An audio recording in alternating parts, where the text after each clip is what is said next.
खुंटुणी लुट घटनार पर्दाफाश कला पुलिस निजे अभियोगकारी ही रचिथिला समस्त षड्यंत्र। गतकाली 55 नंबर जातीय राजपथर खुंटुणी निकटरू विमल गुड़ाखु कंपानी सेल्समैन ठारू 18 लाख टंका लुट होता। ए संपर्क में टंका नहीं जाउथबा युवक संतोष राज थाना अभियोग करथिले। जड़े आसिक रिपोर्ट कले प्राय दिन 10:30 बेले से 18 लाख टंका कैश धरिकी गाँ ढेकानाल जाऊे भुवनेश्वर विमल कंपनी जमा करने जो विमल पान मसला कंपनी एवं खुंटुणी प्राय 1 किलोमीटर पर जो आम रेलवे ओभरब्रिज अच्छी से 4 जन पिला 2टा मोटरसाइकिल आसिक बंधुक मुନରେ 18 लाख टंका लुट करके नहीं गए।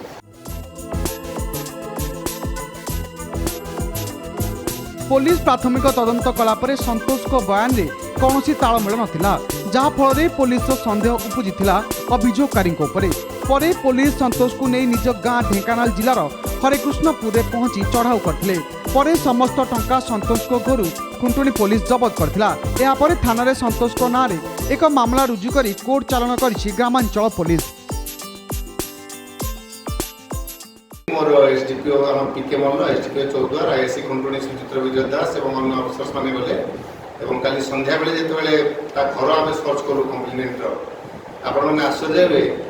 घरे जो बेड अच्छी बेड्र मेट्रेस तले से 15,30,000 टंका लुचेक रखी जेहेतु से 18 लाख टंका रिपोर्ट देता पचरापचि कराला से अन्य पैसा पड़ेगा से डाइवर्स कला जे 3 लाख टंका से जहाँ